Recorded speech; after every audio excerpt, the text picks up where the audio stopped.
Em nome de Jesus Cristo, eu clamo pela proteção divina sobre minha vida.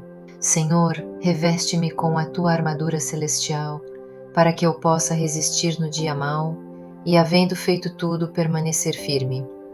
Que o teu Espírito Santo seja meu escudo e espada, e que toda cilada, armadilha, emboscada ou laço do inimigo seja agora desfeita e lançada por terra. Todo o plano das trevas contra mim, minha casa, minha mente e meu caminho seja anulado, em nome do Senhor dos Exércitos.